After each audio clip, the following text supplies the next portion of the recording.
മലയാളികളുടെ പ്രിയങ്കരനായ നടനാണ് മുകേഷ്. അഭിനയത്തിന് പുറമെ രാഷ്ട്രീയ പ്രവർത്തകനായും അദ്ദേഹം സാന്നിധ്യം അറിയിച്ചിട്ടുണ്ട്. ഓൺ സ്ക്രീനിൽ ചിരിപ്പിക്കുന്നത് പോലെ തന്നെ ഓഫ് സ്ക്രീനിലും ആളുകളെ കഥകൾ പറഞ്ഞ് കയ്യിലെടുക്കാൻ മുകേഷിന് സാധിക്കും. അങ്ങനെ മമ്മൂട്ടിയെക്കുറിച്ച് രസകരമായുള്ളൊരു കഥ പങ്കുവയ്ക്കുകയാണ് മുകേഷ്. ഫ്ലവേഴ്സ് ചാനലിലെ 1 കോടിയിൽ അതിഥിയായി എത്തിയപ്പോഴാണ് അദ്ദേഹം മമ്മൂട്ടിയെക്കുറിച്ച് സംസാരിച്ചത്.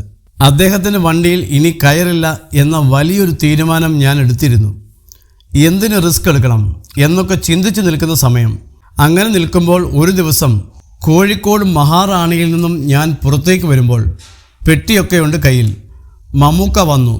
നീ എങ്ങോട്ടാ? എൻ്റെ ഷൂട്ട് കഴിഞ്ഞു, ഞാൻ പോവുകയാണെന്ന് ഞാൻ പറഞ്ഞു. ഞാനും പോവുകയാണ്, നീ എൻ്റെ വണ്ടിയിൽ എൻ്റെ കൂടെ പോരെ എന്ന് മമ്മൂക്ക പറഞ്ഞു. മുകേഷ് ഓർക്കുന്നു. ബാഗൊക്കെ വേണമെങ്കിൽ ആ വണ്ടിയിൽ വെച്ചു, പക്ഷേ നീ ഇതിൽ കയറണമെന്ന് മമ്മൂക്ക പറഞ്ഞു. ഞാൻ നോക്കുമ്പോൾ വണ്ടിയിൽ മമ്മൂക്കയുടെ ഭാര്യയുണ്ട്. ഭാവിയുണ്ടോ? എന്നാൽ നിങ്ങൾ രണ്ടുപേരും സംസാരിച്ചെങ്ങ് പോ എന്ന് ഞാൻ പറഞ്ഞു. ഇവളിപ്പോൾ ഉറങ്ങും, നീ കയറ് എന്ന് അദ്ദേഹം പറഞ്ഞു. ഞാൻ കയറാൻ തീരുമാനിച്ചു. കയറുന്നതിന് മുൻപായി എനിക്കൊരു അപേക്ഷയുണ്ട് എന്ന് ഞാൻ മമ്മൂക്കയോട് പറഞ്ഞു. എന്താണ്? അദ്ദേഹം ചോദിച്ചു.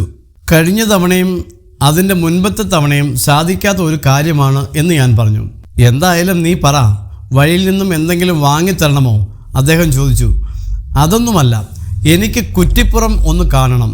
മനോഹരമായ സ്ഥലമാണ്. പക്ഷേ കഴിഞ്ഞ 3 തവണയും എനിക്ക് കാണാൻ പറ്റിയിട്ടില്ല. ഞാൻ എന്തിനെങ്കിലും ഒന്ന് തിരിയുമ്പോഴേക്കും കുറ്റിപ്പുറം പാസ് ചെയ്തിട്ടുണ്ടാവും.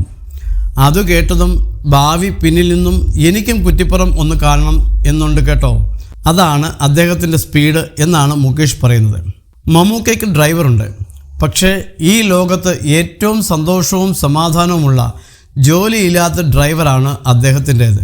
പിന്നിൽ കിടന്നു പോകാം. ആരാണ് ഡ്രൈവർ, ആരാണ് മുതലാളി എന്ന് മനസ്സിലാകുന്നില്ലെന്നും മുകേഷ് പറയുന്നുണ്ട്. അതേസമയം 300 സിനിമകൾ എന്ന നാഴികക്കല്ല് പിന്നിട്ടിരിക്കുകയാണ് മുകേഷ്. ഫിലിപ്സ് ആയിരുന്നു മുകേഷിൻ്റെ 300ാമത്തെ സിനിമ. ചിത്രം മികച്ച പ്രതികരണം നേടുകയും ചെയ്തിരുന്നു.